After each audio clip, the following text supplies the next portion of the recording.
सामंत साहेब आणि प्रवीण भाऊ आज भरत शेठचा फॉर्म भरण्यासाठी सुरत, बडोदा, अहमदाबाद, मुंबई, ठाणे, पुणे आणि मग बाकी सगळे मतदारसंघ आणि रायगड जिल्ह्यातून आलेले तमाम माझे सर्व हितचिंतक मी आज प्रसन्न आहे, धन्य आहे। मंडळी, काल किती लोक होती, काय होती हे माझ्या पत्रकार बांधवांनी, मीडियावाल्यांनी सर्वांनी पाहिलं असेल, त्यांनी त्यांचं छापावं। पण आजची पण गर्दी जी काही दिसते हे आम्ही 200 आणि 300 रुपये देऊन आणलेली नाही आहे।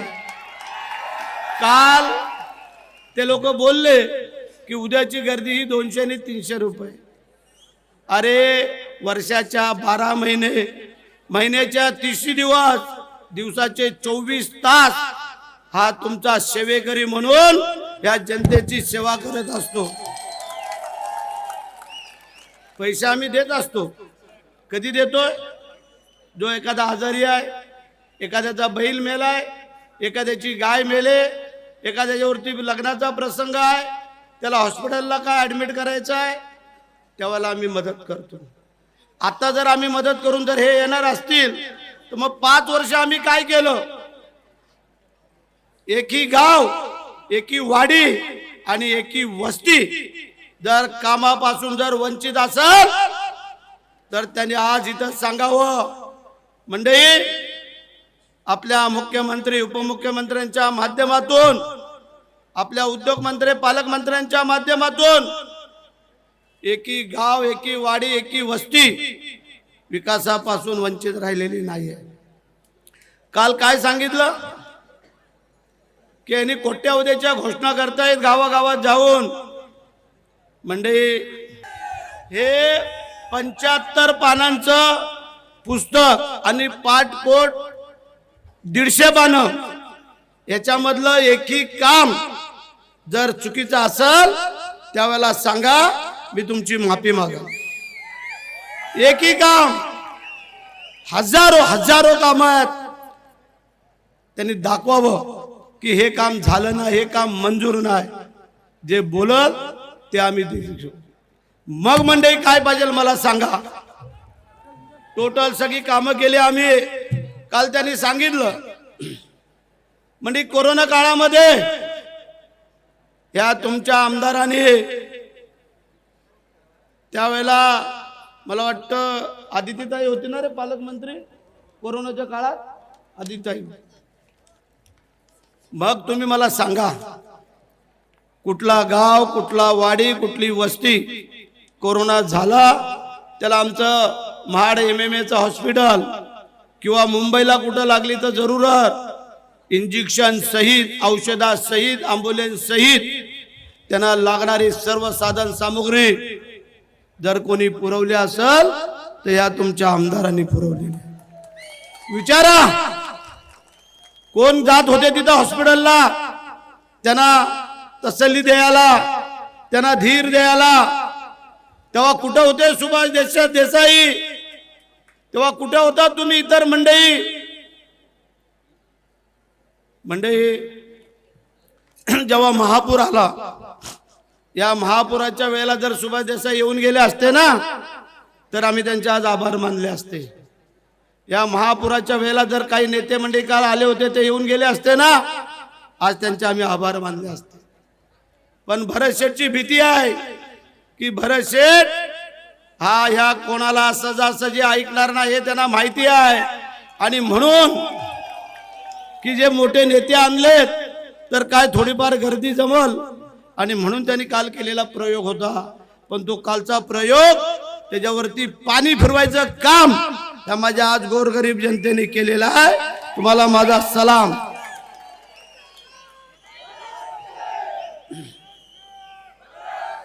मंडळी, विकास कामं तर आम्ही केली तर ह्यांची हिम्मत नाही।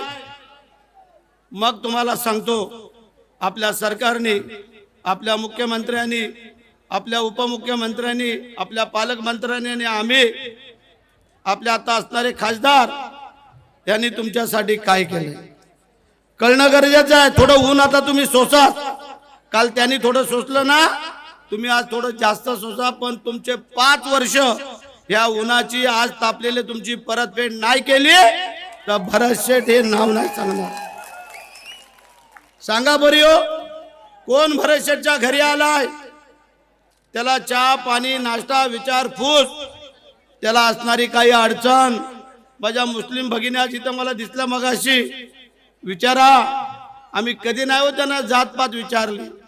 माझे बौद्ध समाजाचे कार्यकर्ते विचारा हो त्यांना, आम्ही कधी नाही हो जातपात विचारली. भरत शेठच्या चुलीपर्यंत, भरत शेठच्या डायनिंग हॉलमध्ये आणि भरत शेठच्या बेडरूम मध्ये जाणारा तुमच्या येणारे सगळे कार्यकर्ते फक्त भरत शेठच्याच बेडरूम पर्यंत जाऊ शकतात. विचारा. दरवाजा असा हिसकून देतात वरती डायरेक्ट, त्यांना माहिती आहे. मग मला सांगा मंडळी, ज्यांच्या हुंबारडीच्या आतमध्ये जायची परवानगी नाही ते तुमच्याकडे मतं मागायला आलेले होते. वा रे वा. मंडळी, आम्हाला शिकवतायत गद्दारीचा डाग फुसायचा आहे. गद्दारीची व्याख्या मगाशी आमच्या निलिमाताईंनी सांगितली, आमच्या प्रवीण भाऊंनी सांगितले, आमच्या सामंत साहेबांनी सांगितलं. म्हणजे आम्ही पक्ष बाळासाहेबांचा विचार आणि बाळासाहेबांचं धनुष्यबाणची निशाण हे घेऊन आम्ही पुढे चाललेलो आहोत. आम्ही कधी पक्ष बदलला सांगा बरे? तुमच्यासारखे 3-3 पक्ष नाही बदलले आम्ही. पण तुम्हाला आज सांगतो, आव्हान करतो आम्ही, ज्या वेळेला महाडचा महापूर आला, या महापुरामध्ये जर पहिलं कोण धावत आला असेल तर तेव्हाचे खासदार आणि आमदार हे पहिले धावत आले. नंतर आपले मुख्यमंत्री त्यावेळेला नगरविकास मंत्री होते. सांगा महाडवासियांनी, एवढा कंबरभर चिखल कचरा घाण संपूर्ण महाड तमाम भरलं होतं. कोणी साफसफाई केली? कोण तुमच्या 24 तास सेवेला इथं उपस्थित होता? मग सांगा तुम्हाला कोण आमदार पाहिजे? घरात बसणारा आमदार पाहिजे का तुमच्या दारात शोभून दिसणारा आमदार पाहिजे? जनतेच्या दारात शोभून दिसणारा आमदार पाहिजे. आणि म्हणून 31 कोटी रुपये प्रवीण भाऊ आणि सामंत साहेब, 31 कोटी रुपये साहेबांनी दिले. संपूर्ण नद्यांचा गाळ काढला. गेली 2 वर्ष जर या महाड शहरामध्ये जर पाणी शिरला असेल, पोलादपूर शहरात पाणी शिरला असेल तर सांगा मला. माझं स्वागत केलं या लोकांनी, व्यापाऱ्यांनी. काही व्यापारी चालले होते आपला महाड शहर सोडून, बोलो जाऊ नका. एक व्यापारी गेला, 2 गेला, 3 गेला, तर मग काय राहिलं? आणि म्हणून त्या सगळ्या व्यापारी बांधवांनी या तुमच्या आमदारांचा सत्कार केला. काय पाहिजे लो? गोरगरिबांचे आशीर्वाद ही आमची शिदोरी आहे. बोलतात MIDCच्या कॉन्ट्रॅक्टच्या वरती आमचं घर चालतं. वा रे वा. मंडळी, या महाड शहरातल्या बिल्डर लॉबीला विचारा. भरत शेठ 15 वर्ष आमदार आहे. एकाही बिल्डरनी सांगावं, एकाही दुकानदारांनी सांगावं, एकाही उद्योगपतींनी सांगावं की भरत शेठनी 15 वर्षामध्ये किंवा त्याच्या मुलांनी, त्याच्या कार्यकर्त्यांनी तुम्हाला त्रास दिला असेल तर. बिल्डरना विचारा, तुम्हाला परवानगी देण्यासाठी काय काय करावं लागायचं, कुठं पहिलं जायला लागायचं, त्यामध्ये किती रूम त्यांना द्यायचे, किती त्यातला हिस्सा त्यांना द्यायचा. जर भरत शेठनी एका जरी बिल्डरला 1 रुपया घेतला असला, सांगा या छत्रपती शिवाजी महाराजांसमोर सांगतो, आम्ही काय मागतोय? 5 वर्षातून एक आशीर्वाद. 5 वर्ष आम्ही तुमची सेवेकरी म्हणून काम करतोय. आम्ही आमदाराचा तोरा नाही मिरवला. पालकमंत्र्यांनी मगाही सांगितलं, अरे एकमेव आमदार आहे 288 मध्ये की ज्याचं मंत्रिमंडळामध्ये नाव होतं 9च्या यादीमध्ये. या छत्रपतींना स्मरून सांगतो, विचारा. सकाळी पहाटे पालकमंत्र्याने आम्ही होतो. काय काय तिथं करामती घडामती होत होत्या, पण आम्ही सांगितलं की आमचं महायुतीचं सरकार टिकायला पाहिजे. त्यासाठी भरत शेठ 4 पावलं मागे सरकला. भरत शेठ मागे सरकला म्हणून कमजोर नाही झाला, कमी नाही पडला. भरत शेठनी सगळ्यात जास्त निधी जर आणला असेल या मंत्र्यांच्या पेक्षा विचारा. त्यामध्ये थोडी साथ आम्हाला प्रवीण भाऊनी पण दिली. 2 हॉस्पिटल आणली, त्यामध्ये एक त्याचा हिस्सा आहे 200 खाटांचा. भाऊ आपली पद्धत आहे, जे केलंय ते केलंय.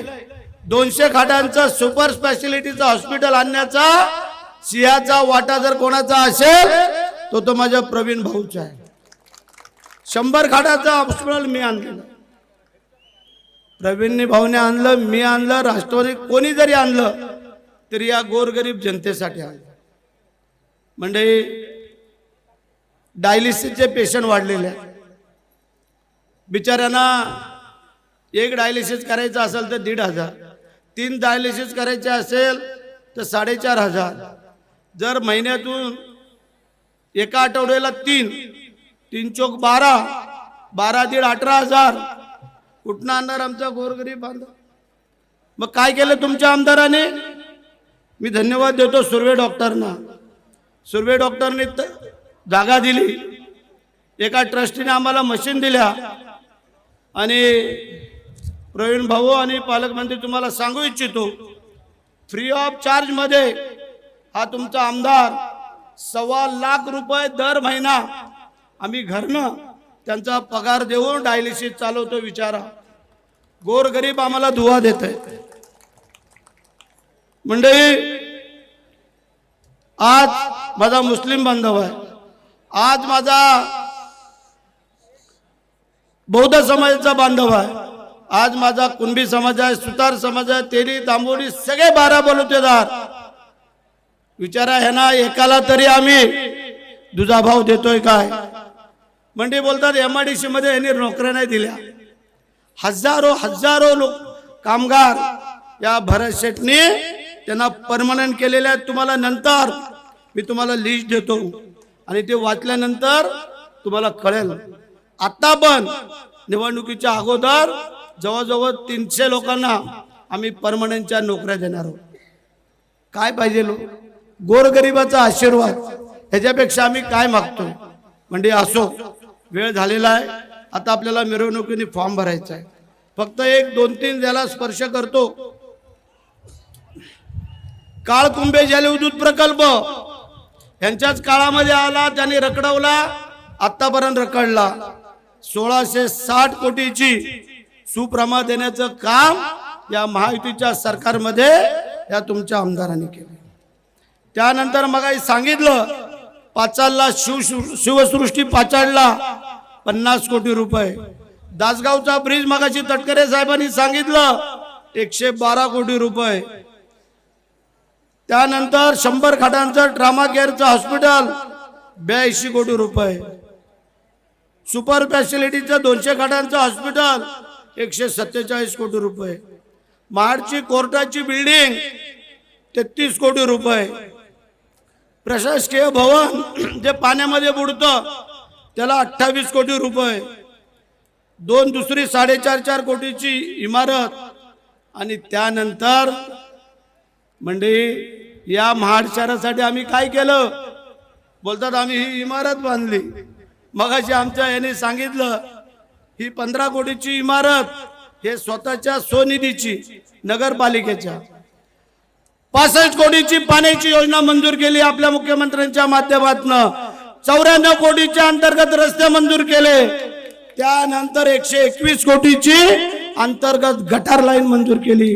आणि सर्व रस्ते या तुमच्या आमदारांनी केले. मग सांगा तुम्हाला कोण आमदार हवाय?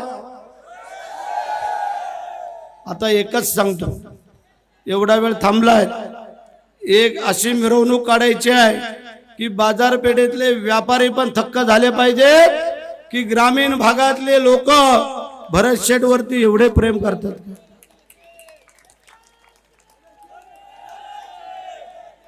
तुम्हाला विनंती आहे, 20 तारखेला निवडणूक आहे. धनुष्यबाण आपली निशाणी मला सांगितलं. थोडं 2च मिनिटं घेतो की आपल्या सरकारने, आपल्या मुख्यमंत्री, आपल्या उपमुख्यमंत्री आम्ही काय केलं. पहिलं सरकार आल्या आल्या महिलांसाठी एसटी मध्ये अर्ध तिकीट असेल तर जोरात बोला का. लेक लाडली लखपती, त्यानंतर मुलींना मोफत शिक्षण, मुख्यमंत्री लाडकी बहीण, 4 वर्ष रेशन फुकट, पुढची 4 वर्ष अजून 12,000 रुपये शेतकऱ्यांना. मग सांगा आता मला 3 गॅस सिलेंडर, त्यानंतर तीर्थक्षेत्र योजना जी काय माझ्या गरीब लोकांना 60 वर्षाच्या वरती अयोध्येला जा, मथुरेला जा, कुठेही जा. त्यानंतर माझ्या महिला भगिनींसाठी जर कोण आजारी झालं तर मुख्यमंत्री सहायता निधी, जर कोण आजारी झालं तर महात्मा ज्योतिबा फुले. एवढी सगळी विकास कामं केली, एवढ्या सगळ्या लाभाच्या योजना दिल्यात. मग सांगा आम्हाला, तुम्हाला आमदार कोण पाहिजे. मग करा हात वरती. पुन्हा एकदा तुम्हाला माझी विनंती आहे, कोणाच्या 200, 500, 1000 रुपयाला बळी पडू नका. जर तुम्हाला कधी अडचण आली तर हे आम्ही सगळी मंडळी तुमच्या पाठीशी आहोत. आता कोणीही कुठं न जाता आपल्याला असंच मिरवणुकीने जाऊन फॉर्म भरायचा आहे 1 तास आणि मग तुमची सुट्टी. जय हिंद, जय महाराष्ट्र, वंदे मातरम. आपल्या महायुतीचे लोकप्रिय उमेदवार, सर्वसामान्यांचे उमेदवार आणि हॅट्रिक होऊन सुद्धा जमिनीवर असलेले उमेदवार आपले भरतशेठ गोगावले, प्रवीणजी दरेकर साहेब, मुस्ताकबाई, अनिकेतजी तटकरे, भाजपाचे व्यासपीठावर उपस्थित असलेले सर्व सन्माननीय पदाधिकारी, सर्व सन्माननीय हा अर्ज भरण्यासाठी आलेले अतिथी आणि हजारोंच्या संख्येनं माननीय भरतशेठ गोगावले यांच्या विजयावर शिक्कामोर्तब करण्यासाठी आलेले सर्व महाडवासीय बंधू आणि भगिनींनो, कालची झालेली सभा आणि आजची झालेली सभा बघितल्यानंतर अबकी बार 1 लाख पार हे निश्चित झालेलं आहे. भरतशेठ गोगावलेंचा विजय देखील निश्चित झालेला आहे. काल काही मंडळी अर्ज भरण्यासाठी इथं आली होती महाविकास आघाडीचा. भरतशेठवर टीका करत असताना त्यांनी माझ्यावर देखील टीका केली, सरकारवर देखील टीका केली.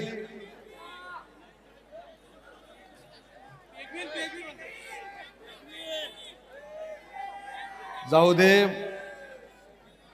त्यांनी टीका केली म्हणून माझं जरा थोडं फक्त ऐकून घ्या.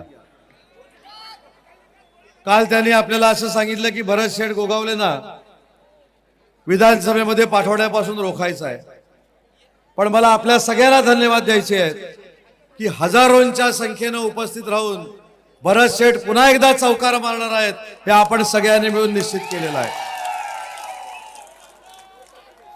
पूर्वीचे उद्योगमंत्री देखील इथं आले होते.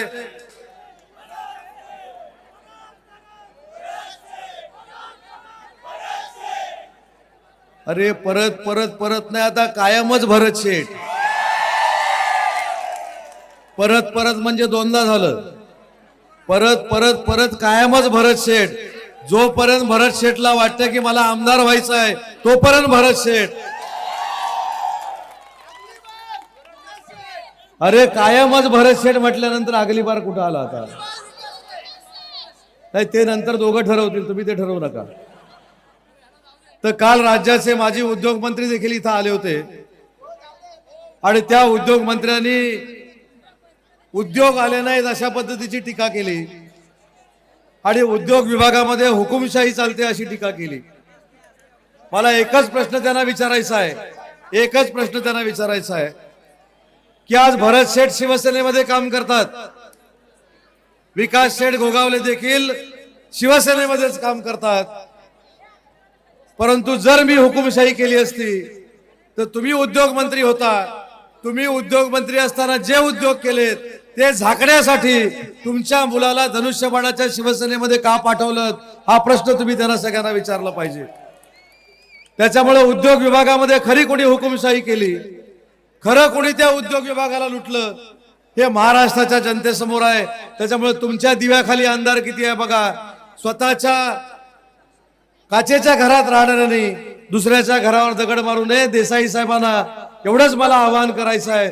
तुमच्या वयाचं मी भान ठेवतो, तुम्ही उद्योग मंत्री होता याचा सन्मान ठेवतो, पण तुम्ही त्या उद्योग विभागामध्ये काय काय केलंय हे सांगण्याची वेळ मला महाराष्ट्रामध्ये आणू नका, एवढीच माझी तुम्हाला सूचना आहे. कारण तुमचं पोरग आमच्या बरोबर काम करतंय. इथं भरत शेठ आणि विकास शेठ दुसऱ्या 2 पक्षामध्ये काम करत नाहीत. मग तुमची निष्ठा काय? तुम्ही उद्योग मंत्री म्हणून काम केलं. तुम्ही उद्धवजींना सांगताय तुम्ही त्यांचे निष्ठावान आहात, पण तुमचे चिरंजीव सांगतायत मी एकनाथ शिंदे साहेबांचा निष्ठावंत आहे. पहिलं घरामध्ये एकत्र या आणि मग संघटनेसाठी मतं मागा, हे देखील मला इथे त्यांना सांगायचं आहे. आणि म्हणून जे काय मी भरत शेठना बघतो, भरत शेठना ओळखतो. आता कुणीतरी इथं सांगितलं की मी भरत शेठना आशीर्वाद द्यायला आलेलो आहे. मी प्रामाणिकपणानं सांगतो की मी भरत शेठला आशीर्वाद द्यायला आलेलो नाही, तर भरत शेठला सहकार्य करायला आलोय. त्यांच्या आशीर्वादामुळं उदय सामंत या जिल्ह्याचा पालकमंत्री होऊ शकला, हे देखील मला इथं सांगितलं पाहिजे. आणि म्हणून ज्या व्यक्तीनं स्वतःचं पद बाजूला ठेवून स्वतःचा नेता मोठा झाला पाहिजे ही भूमिका मांडली, त्या भरत शेठ गोगावलेना 1 लाख मताच्या मताधिक्यानं आपण निवडून द्यावं ही विनंती करण्यासाठी आज मी महाडमध्ये आलोय. आताच भरत शेठनी माझ्याकडे एक पुस्तक दिलं, त्या अहवालाचं पुस्तक दिलं.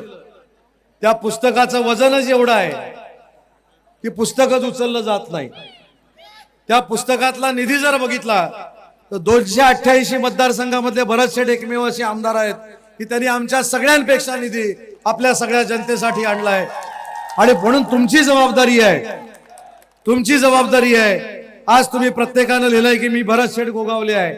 तुम्ही तर भरत शेठ गोगावले आहातच, पण तुम्हीच भरत शेठ गोगावले म्हणून उमेदवार आहात असं समजून आजपासून वाड्या वस्त्यांवर कामाला लागलं पाहिजे. आणि काल जे कोण आले होते त्यांचे मनसुबे आपण धुळीला मिळवले पाहिजे. काय राजकारणामध्ये टीका होते, मला असं वाटतं की भरत शेठ तुमचा धसका त्यांनी एवढा घेतलेला आहे की जसे संताजी धनाजी मुघलांना दिसायचे तसे एकनाथ शिंदे नंतर भरत शेठ गोगावलेच त्यांना दिसतात. पण भरत शेठचं मला इथं मनापासून कौतुक केलं पाहिजे की भरत शेठ सारखा माणूस राजकारणामध्ये होणे नाही. भरत शेठ सारखा माणुसकी असलेला, भावना असलेला माणूस हा तुम्हाला लोकप्रतिनिधी म्हणून मिळालेला आहे. आज हॅट्रिक झालेली आहे. आपल्याला चौकार देखील मारायचा आहे आणि चौकार असा मारा की भविष्यामध्ये भरत शेठ गोगावलेंच्या विरोधामध्ये फॉर्म कोणी भरणार नाही, ते धाडस कोण करणार नाही, अशा पद्धतीनं चौकार मारा. आपल्या माणसाला आपण सगळ्यांनी मिळून जपलं पाहिजे. आज भरत शेठ आमदार म्हणून जरी काम करत असले तर मी त्यांना जवळून ओळखतो. रात्री 12-12, 1-1 वाजता मुंबईवरनं महाडमध्ये प्रवास करत मला सकाळी लोकांना 6 वाजता भेटायचं आहे. त्यांच्या अडीअडचणीवर मात करायची आहेत.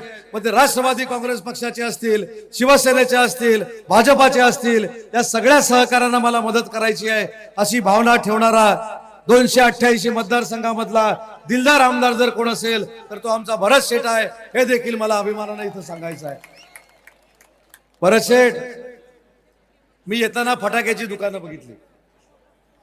त्यांना सांगितलं की दिवाळीची विक्री झाल्यानंतर स्टॉल बंद करू नका, 23 तारखेपर्यंत फटाके असेच ठेवा. ते सगळे फटाके आम्ही वाजवणार आहोत भरत शेठसाठी, त्याच्यामुळे चिंता करण्याची काही आवश्यकता नाही. काही लोकांनी सांगितले की त्यांनी देखील फटाके घेतलेले आहेत. त्यांना देखील आवाहन करतो, तुमचे फटाके देखील पालकमंत्री म्हणून उदय सामंत 23 तारखेला खरेदी करेल आणि तुमच्याच खाली लावेल, हा देखील शब्द माझा आहे. एखाद्या माणसाला त्रास द्यायचा, एखाद्या माणसाची बदनामी करायची म्हणजे किती बदनामी करायची. मगाशी प्रवीणजी इथे बोलले की प्रकृती बरी नसताना देखील हा माणूस तुमच्यासाठी झटतो. प्रकृती बरं नसताना देखील पुणे, मुंबई तुमच्या मतदारसंघामध्ये फिरतो. या वारीच्या वेळी मी भरत शेठना एक प्रश्न विचारला होता, त्यांना विचारा, ते साक्षीदार आहेत. भरत शेठ, तुम्ही वारीला का चालले?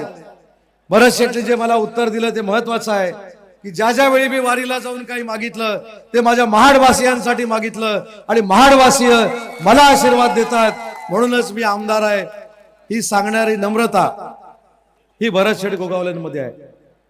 माणूस कठोर दिसतो, माणूस राखड दिसतो, पण त्याचं जर मन बघितलं तर तसं मन आणि हृदय कुठचंही कोणाचं असू शकत नाही. आणि म्हणून असा माणूस आपल्याला जपायचा आहे आणि जपताना समोरच्याला दाखवायचा आहे. तुमचं डिपॉझिट देखील आम्ही शिल्लक ठेवणार नाही, ही भूमिका घेऊन आजपासून आपल्याला कामाला लागलं पाहिजे. आणि भरत शेठ तुम्ही भाग्यवान आहात. तटकरे साहेब देखील या मेळाव्यासाठी उपस्थित होते. प्रवीण दरेकर साहेब देखील आहेत.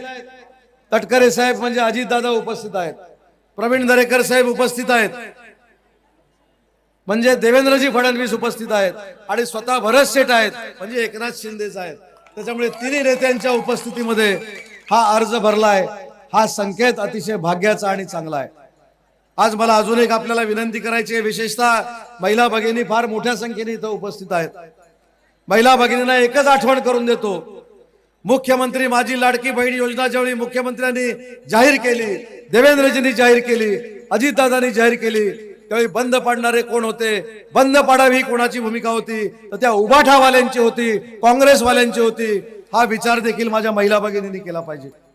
आज महिला भगिनींना आम्ही मदत करत नाही, पण जे महिला भगिनी आमच्या घराची संस्कृती सांभाळतात, त्या महाराष्ट्राची संस्कृती सांभाळतात, आपल्या प्रकृतीला काही झालं तरी चालेल, आपलं आरोग्य बिघडलं तरी चालेल, पण माझा नवरा चांगला असला पाहिजे, माझी मुलं चांगली असली पाहिजेत, माझा सासू सासरे चांगले असले पाहिजेत, या भावनेतनं प्रकृतीकडे दुर्लक्ष करून माझी ही महाराष्ट्रातली महिला भगिनी स्वतःचं कुटुंब चालवते.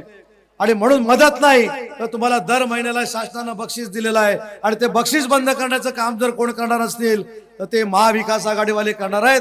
आणि म्हणून यांना आता धडा शिकवण्याची गरज आहे.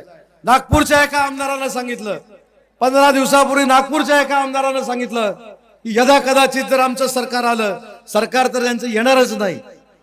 मला असं वाटतं की यांची परिस्थिती अशी होणार आहे की न घर का न घाट का, ना यांच्याबरोबर उभाठा राहणार, ना यांच्याबरोबर काँग्रेस राहणार. आणि ते शरद पवार राष्ट्रवादी काँग्रेस पक्षावाले जे आहेत ते त्यांचं काही वेगळंच चालू आहे. पण मी तुम्हाला जबाबदारीनं सांगतो, काँग्रेस पक्षाच्या प्रदेशाध्यक्षांच्या पीएनं माझ्या महिला भगिनींच्या विरोधामध्ये हायकोर्टामध्ये आवाज उठवला, ही योजना बंद झाली पाहिजे, पण ही योजना बंद झाली नाही. मी आपल्याला शब्द देतो, अनेक वेळा आचारसंहिता लागायच्या अगोदर माननीय मुख्यमंत्री महोदयांनी सांगितलेलं आहे, आमचं सरकार तर तुमच्या आशीर्वादाने येणारच आहे, पण 1500 रुपयाचे 1000 रुपये होणार नाहीत, झाले तर 2000 रुपये होतील, 2500 रुपये होतील. हा आम्ही तुम्हाला दिलेला बक्षिसाचा वाटा आहे. तरुणांना देखील आम्ही सहकार्य केलेलं आहे, बुजुर्गांना देखील आम्ही सहकार्य केलेलं आहे. आणि या रॅलीची खासियत अशी आहे, कालची रॅली देखील मी टीव्हीवर बघत होतो, 1-2-4 हजार लोक होती, पण ही 20-22 हजार लोक बघितल्यानंतर अनेकांच्या पायाखालची आता वाळू सरकणार आहे. पण या रॅलीचं वैशिष्ट्य काय, या रॅलीमध्ये मी आता एका आजोबांना भेटलो भरत शेठ येताना, त्यांचं वय 84 होतं. त्या आजोबांना मी विचारलं की तुम्ही कुठे निघाले, ते म्हणाले मी भरत गोगावले आहे. नंतर माझा एक तरुण सहकारी मला भेटला, त्यानं माझ्यावर आता फोटो काढला, म्हणजे तुम्ही कुठे निघाले, मी म्हणाले भरत शेठ गोगावलेंचा फॉर्म भरायला निघालोय, मी भरत शेठ गोगावले आहे. त्याच्यामुळं 25 वर्षाचा युवक देखील तुमच्या सोबत आहे, माझ्या महिला भगिनी देखील तुमच्या सोबत आहेत आणि 84 वर्षाचे बुजुर्ग देखील तुमच्या सोबत आहेत. समोरच्याचं डिपॉझिट गेल्याशिवाय राहणार नाही ही खात्री माझ्यासारख्या कार्यकर्त्याला झालेली आहे.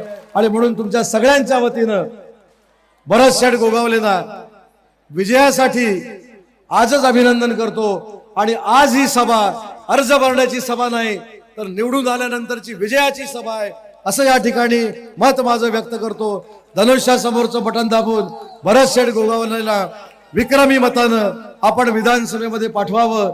आणि ही ईश्वरचरणी प्रार्थना करतो की आज मी या जिल्ह्याचा पालकमंत्री म्हणून आलोय, पण 35 दिवसानंतर माझे सहकारी, माझे मित्र या जिल्ह्याचे पालकमंत्री भरत शेठ गोगावले असतील, एवढी ताकद आम्ही महायुती म्हणून त्यांच्या मागे उभी करू, एवढाच शब्द देतो. धनुष्यबाणासमोरचं बटन जोरदार दाबावं. 5 वर्षाचा असा शॉक महाविकास आघाडीला लागला पाहिजे की पुढच्या 5 वर्षानंतर भरत शेठ शॉक देतात म्हणून फॉर्म देखील भरला गेला नाही पाहिजे. एवढी दक्षता आपण सगळ्यांनी घ्यावी, एवढीच विनंती करतो. हजारोंच्या संख्येनं आपण जमून कालच्या सभेला मातीमोल केलं, त्याबद्दल आपल्याला धन्यवाद देतो आणि थांबतो. जय हिंद, जय महाराष्ट्र. शिवसेना, भारतीय जनता पार्टी, राष्ट्रवादी, आरपीआय युतीचे उमेदवार भरत शेठ यांचा उमेदवारी अर्ज दाखल करण्याच्या निमित्तानं पवित्र अशा या शिवाजी चौकात होत असलेल्या सभेस उपस्थित आजचे आमदार, उद्याचे मंत्री, आमचे सहकारी भरत शेठ गोगावले, सन्माननीय आमदार अनिकेत तटकरे, मुश्ताकभाई अंतुले, सन्माननीय सुषमाताई गोगावले, विकास शेठ गोगावले, शिवसेनेचे, भारतीय जनता पार्टीचे, राष्ट्रवादीचे, आरपीआयचे सर्व मान्यवर पदाधिकारी आणि या रणरणत्या उन्हामध्ये मोठ्या संख्येनं उपस्थित असलेल्या महाड, पोलादपूर, माणगाव तालुक्यातील बंधू आणि भगिनींनो, प्रचंड असं ऊन आपल्या डोक्यावर आहे. भरत शेठचा अर्ज भरायला आपण निघालोय. मी शेठ मगाशी विसावाकडून येत होतो. विसावापासून एसटी स्टँड पर्यंत त्या ठिकाणी हजारोच्या संख्येनं भरत शेठ आगे बढोच्या घोषणा देत त्या ठिकाणी जनसमुदाय येत होता. नंतर मी नातेखिंडीकडून या ठिकाणी येत होतो. त्याही वेळेला प्रचंड अशा प्रकारची गाड्यांची संख्या, लोक या ठिकाणी येत होती आणि एक जनसागर आज या महाड शहरामध्ये उसळलेला आपल्याला पाहायला मिळतोय. आणि यातूनच भरत शेठना लाखाचं मताधिक्य देण्याचा निर्धार याच माझ्या भूमीतल्या लोकांनी केलेला आहे. खरं म्हणजे भरत शेठ यांच्याविषयी या ठिकाणी बोलायचं झालं तर सर्वसामान्यांसाठी, गोरगरिबांसाठी दिवस रात्र काम करणारा अशा प्रकारचा नेता, अशा प्रकारचा कार्यकर्ता सगळ्यांनी पाहिलेला आहे. आणि या महाड पोलादपूरच्या विकासामध्ये एक फार मोठं योगदान देण्याचं काम भरत गोगावले यांनी या ठिकाणी केलेलं आहे. बांधवानो आणि भगिनींनो, मी आज या ठिकाणी आवर्जून आपल्याला आवाहन करायसाठी आलेलो आहे की महाराष्ट्राच्या अनेक जिल्ह्यांचा विकास झाला, अनेक तालुक्यांचा विकास झाला, परंतु माझा कोकण विकासापासून त्या ठिकाणी वंचित राहिला. ज्या त्या ठिकाणच्या असणाऱ्या उद्धव ठाकरेंच्या नेतृत्वाखाली समर्थन या ठिकाणी कोकणानं त्या शिवसेनेला दिलं होतं, भरभरून त्या ठिकाणी दिलं, परंतु त्या कोकणच्या जनतेसाठी काही या ठिकाणी उद्धव ठाकरे यांच्या नेतृत्वाखाली झालं नाही, हे आवर्जून या ठिकाणी सांगतो. आणि म्हणून शिंदे साहेबांना एक पवित्रा घ्यावा लागला. ज्या वेळेला हिंदुत्वाचे विचार आपण त्या ठिकाणी बाजूला सोडले, ज्या वेळेला बाळासाहेबांचा सेवा करण्याचा धर्म आपण त्या ठिकाणी बाजूला सोडला आणि काँग्रेसची तळी उचलायला उद्धवजी ठाकरे साहेब लागले, त्यावेळेला शिंदे साहेबांनी हा छत्रपतींचा भगवा आपल्या हातात घेऊन या महायुतीचं सरकार बनवलं. आणि आपल्या सगळ्यांना अभिमान असला पाहिजे, हे महायुतीचं जे सरकार झालं आणि गेल्या 2 वर्षाच्या कालावधीमध्ये या महाराष्ट्राला विकासाकडे नेण्याचं काम झालं, त्या शिंदे साहेबांचं सरकार बनवण्यामध्ये भरत शेठ गोगावले यांचा सिंहाचा वाटा होता, त्याचा आवर्जून मी या ठिकाणी उल्लेख करतो. या ठिकाणी आता निवडणुका आलेत. जसा त्या ठिकाणी डोंबारी येतो तसा डमरू वाजवायचा प्रयत्न या ठिकाणी ही मंडळी करतायत. त्यांच्याकडे कुठल्याही प्रकारची कामाची शिदोरी नाही. या महाड, पोलादपूर, माणगाव साठी आपण काय केलं, ही 4 कामं आपण सांगू शकत नाही. परंतु आज भरत शेटने जी कामं केलेत, एवढं मोठं पुस्तक काढलंय, त्याच्यामध्ये पण कामं त्या ठिकाणी राहू शकली नाहीत. म्हणून ही लढाई विकासाची आहे. ही लढाई त्या ठिकाणी भावण्याची नाहीये. ही लढाई त्या ठिकाणी भावनिक होऊन साथ घालायची नाहीये. गेले 40-45 वर्ष आमचा महाड विधानसभा त्या ठिकाणी विकासापासून वंचित होता. त्याला सोनेरी दिवस आणण्यासाठी भरत शेटने आपल्याला त्या ठिकाणी निवडून द्यायचं आहे. काय आमचा उद्देश आहे की मी या मातीतला आहे, मी या पोलादपूरचा सुपुत्र आहे. मलाही वाटतं मी जेव्हा महाराष्ट्रात फिरतो तेव्हा माझ्या जिल्ह्यामध्ये, माझ्या तालुक्यामध्ये त्या ठिकाणी विकासाचा डोंगर झाला पाहिजे. परंतु या काँग्रेसची मंडळी त्या ठिकाणी कुठल्याही प्रकारचा विकास करायचा नाहीये. केवळ जातीपातीचं आणि भावनिक राजकारण करायचं आणि त्या ठिकाणी आपली पोळी भाजायची हा धंदा यांनी या ठिकाणी केला. बांधवांनो, भगिनीनो, मी मगाशी येत होतो, सर्वसामान्य माता भगिनी कार्यकर्ते या ठिकाणी येताना दिसत होते. ही आणलेली गर्दी भाड्याची नाहीये. ही आणलेली गर्दी अंतःकरणापासून आले. माझा शेठ आमदार होईल, माझा शेठ उद्या मंत्री होईल, माझ्या मुलाबाळांचं त्या ठिकाणी भविष्य घडवण्यासाठी या महाड मध्ये भरत शेठच त्या ठिकाणी काहीतरी करू शकतो, हा विश्वास आज जनतेच्या मनामध्ये या ठिकाणी आहे. भरत शेठ काळजी करायचं कारण नाही. भारतीय जनता पार्टी सुद्धा ताकदीनं आपल्या प्रचारात आपल्या खांद्याला खांदा लावून त्या ठिकाणी काम करणार आहे. तटकरे साहेब सुद्धा त्या ठिकाणी या ठिकाणी जातीनं काम करणार आहेत. आरपीआयची मंडळी त्या ठिकाणी काम करणार आहे आणि विशेष ही निवडणूक दाखवून देणार आहे. लोकसभेला थोडीशी चूक झाली, परंतु त्या ठिकाणी इथला माझा मुस्लिम बांधव दाखवून देणारा माणुसकी काय असते. भरत शेठला मुस्लिम समाजी मोठ्या ताकदीनं मतदान करणार आहे. कारण बांधवांनो, या मुस्लिम समाजाची सुखदुःख असतील, येता तुम्ही कधी? मुस्लिम समाजाच्या अडीअडचणी आहेत, येता कधी तुम्ही? या मुस्लिम समाजाचे अश्रू पुसण्याचं काम सुद्धा आपला भरत शेठ गोगावले करतो, हे प्रत्येकाला त्या ठिकाणी माहित आहे. मला विकास सांगत होता, काल या ठिकाणी युवराज आले. 1 मिनिट शांत राहा, शांतता बाळगा जरा. ए बाबा शांत राहा ना. आलोय कशासाठी? काहीतरी सांगायला ना तुम्हाला.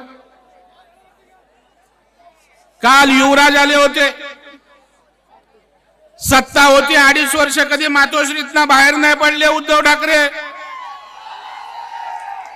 आदित्य ठाकरेंना सांगा भरत शेठची काळजी करू नका, वरळीला तुमची बत्ती गुल होणार आहे त्याची काळजी करा.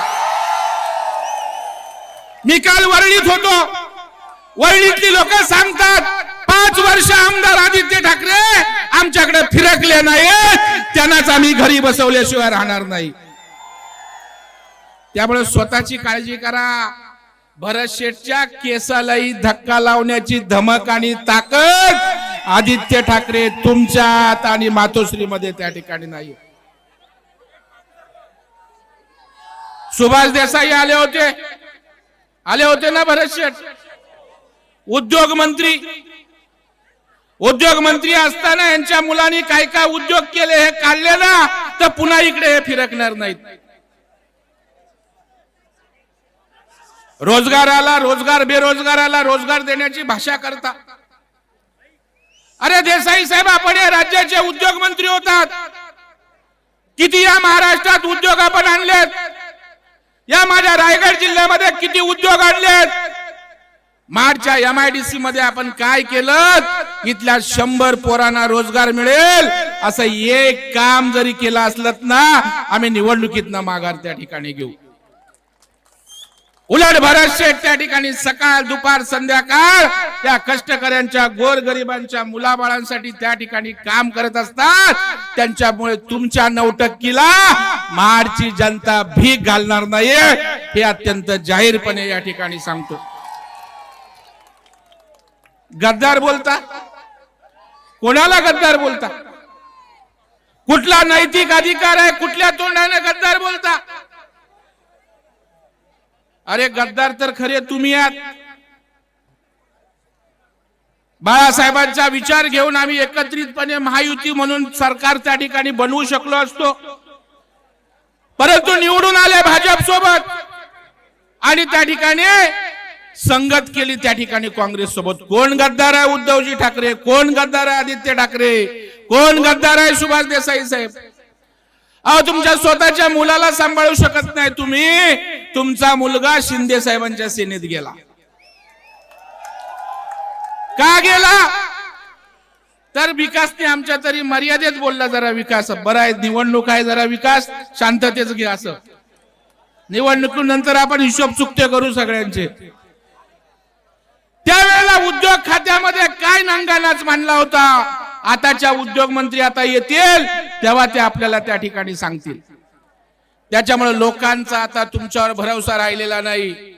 मी या मातीतला आहे, माझा जीव या ठिकाणी तडमडत असतो. भरत शेठ जेव्हा जेव्हा असतात मी इथल्या विकासासाठी जे म्हणून सरकारच्या माध्यमातून करता येईल ते करण्याचा, तो निधी आणण्याचा प्रयत्न करत असतो. मला काही इथे निवडणूक लढवायची नव्हती, परंतु आज अनेक वर्ष विकासापासून वंचित आमचा विभाग आहे, त्याला आकार देण्याचा आम्ही सारे मिळून प्रयत्न करायला पाहिजे. का यांना निवडून द्यायचं? आज या ठिकाणी उबाटाच्या उमेदवारांना का निवडून द्यायचं? त्यांनी 5 कारणं सांगावी की या गोष्टींसाठी त्या ठिकाणी आम्हाला निवडून द्या. बरं मी सांगतो आम्हाला का निवडून द्या. आज त्या ठिकाणी केंद्रामध्ये भारतीय जनता पार्टी आणि महायुतीचं सरकार आहे. आज राज्यामध्ये शिंदे साहेबांच्या नेतृत्वाखाली सरकार होतं. उद्याही या ठिकाणी महायुतीचं सरकार त्या ठिकाणी येणार आहे. मग जर सरकार आमचं येणार आहे, मग जर केंद्रामध्ये आमचं सरकार आहे, तर विकास कोण करू शकतं? आपण करू शकतो, शेठ करू शकतात. बरं शेठ उद्या आमदार झाले तर शेठ कोण होणार आहेत? तुम्हाला सगळ्यांना माहित आहे कोण होणार आहेत. मग आपल्याला जे हिणवतात, कारण आम्ही दोघेही समदुःखी आहोत, भरत शेठ आणि मी. आपल्याला जे हिणवतात की भरत शेठनी कोट काढला, तो कोट पुन्हा सन्मानानं त्यांच्या त्या ठिकाणी अंगावर चढवण्याचं काम माझ्या महाडच्या जनतेला करायचं आहे. दाखवून द्यायचा छत्रपतींचा आमचा महाड विधानसभा आहे. दाखवून द्या आमचा परमपूज्य डॉक्टर बाबासाहेब आंबेडकरांच्या मातीतला आमचा भाग आहे. ज्या वेळेला छत्रपतींचा भगवा झेंडा घेऊन भरत शेठ त्या ठिकाणी पुढे जातात, तेव्हा इथले मावळे भरत शेठच्याच मागे उभे राहतील, हा विश्वास या ठिकाणी द्यायला मी आलोय. काम सांगायला गेलो तर भरत शेठचं पुस्तक एवढं मोठं आहे. आपण सगळे उन्हात त्या ठिकाणी ताटकळताय, परंतु अशी शेकडो कामं सांगेन. माझ्या लाडक्या बहिणींना मनापासून धन्यवाद देईन. उद्या जर हे सरकार आलं येणार आहे, त्याच्यात सिंहाचा वाटा कोणाचा असेल तर माझ्या लाडक्या बहिणींचा असेल. आमचं सरकार माझ्या लाडक्या बहिणी आणणार आहेत. महाराष्ट्राचं पूर्ण माहोल बदलण्याचं काम माझ्या भगिनींनी केलेलं आहे. एका बाजूला लाडक्या बहिणींसाठी आम्ही योजना आणतोय. बसमध्ये त्या ठिकाणी अर्ध्या तिकिटात माझ्या भगिनींचा प्रवास त्या ठिकाणी होतोय. लेख लाडकी योजनेच्या माध्यमातून 18 वर्षाची माझी ती मुलगी होईल, त्यावेळेला त्या ठिकाणी तिला 1 लाख रुपयापर्यंत पैसे मिळणार आहेत. माझ्या तरुणाच्या हाताला काम देण्यासाठी बहिणी बरोबर भावालाही त्या ठिकाणी 6,000, 8,000, 10,000 अशा प्रकारचा स्टायपेंड दिलेला आहे. आम्ही शेतकऱ्यांची काळजी करतो. शेतकऱ्यांना 6,000 केंद्राच्या मार्फत येतात. शिंदे साहेबांनी सांगितलं आम्ही 6,000 देणार, 12,000 शेतकऱ्यांच्या अकाउंट मध्ये आमचं सरकार त्या ठिकाणी टाकतंय. त्यामुळे सरकार सगळ्यांसाठी बांधवांनो आणि भगिनींनो काम करतंय. आपला आशीर्वाद हवाय. काय यांचा प्रचार आहे की सरकारकडे पैसे नाहीत, लाडक्या बहिणींचे पैसे कुठून देणार?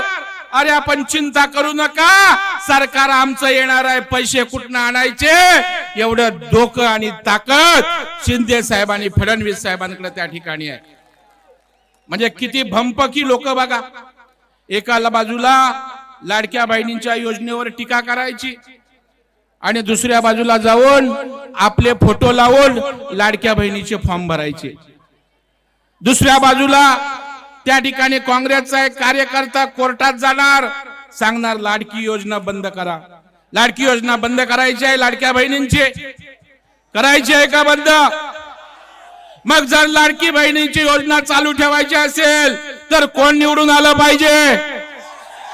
मग या लाडक्या बहिणींची योजना चालू ठेवायची असेल, या लाडक्या बहिणींना त्या ठिकाणी आणखी पैसे उपलब्ध करून द्यायचे असतील तर आपल्याला भरत शेठ आणि महायुतीशिवाय पर्याय नाही. या ठिकाणी मी सांगतोय. अरे एका बाजूला आम्ही विकास करतोय, दुसऱ्या बाजूला या ठिकाणी या बहिणींना काय उपयोग होतोय त्याची तुम्हाला कल्पना नाही. शिंदे साहेब एक संवेदनशील माणूस आहे.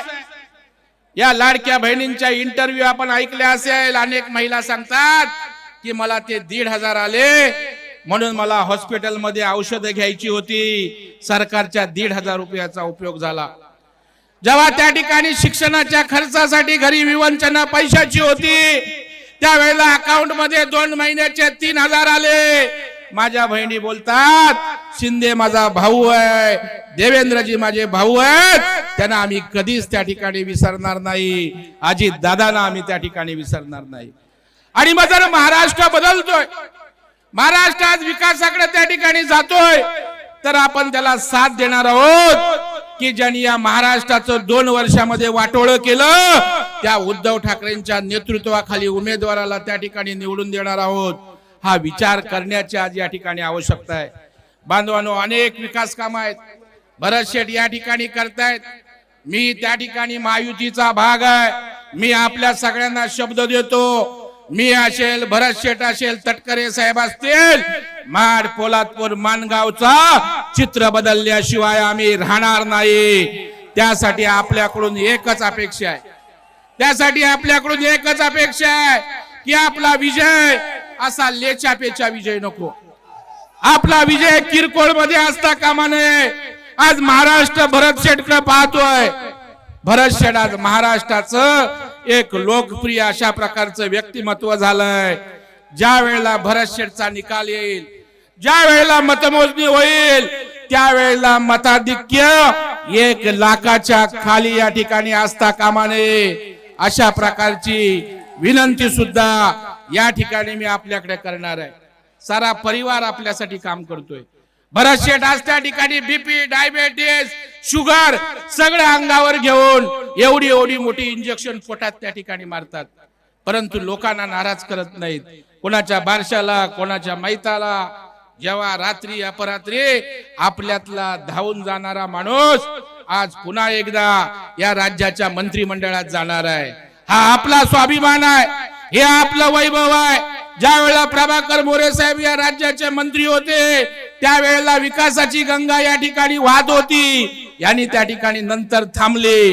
पुन्हा एकदा महाराष्ट्राला गतवैभव आणण्यासाठी त्या ठिकाणी भरत शेठना केवळ आमदार म्हणून नाही तर या राज्याचा मंत्री म्हणून आपल्याला पाठवायचं आहे.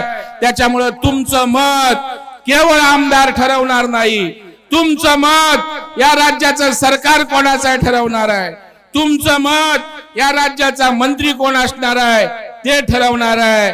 आणि म्हणून आपलं अमूल्य अशा प्रकारचं मतदान या ठिकाणी आपण महायुतीचे भरत शेठ गोगावले या ठिकाणी त्यांच्या मागे आपण ताकदीनं द्या.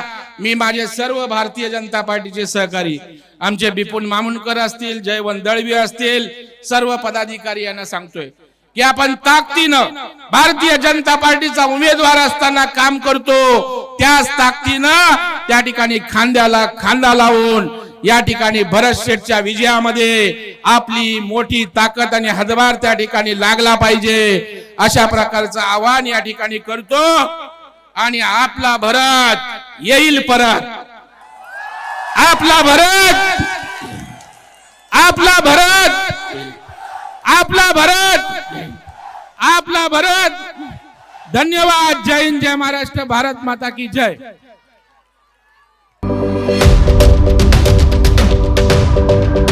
YouTube वर सुद्धा रायगड टाइम्स सर्च करा आणि पहा रायगडच्या कानाकोपऱ्यातील प्रत्येक बित्तम बातमी। आणि हो, लगेचच सबस्क्राईब बटनवर क्लिक करायला विसरू नका। रायगड टाइम्स, आपलं चॅनल, आपला आवाज।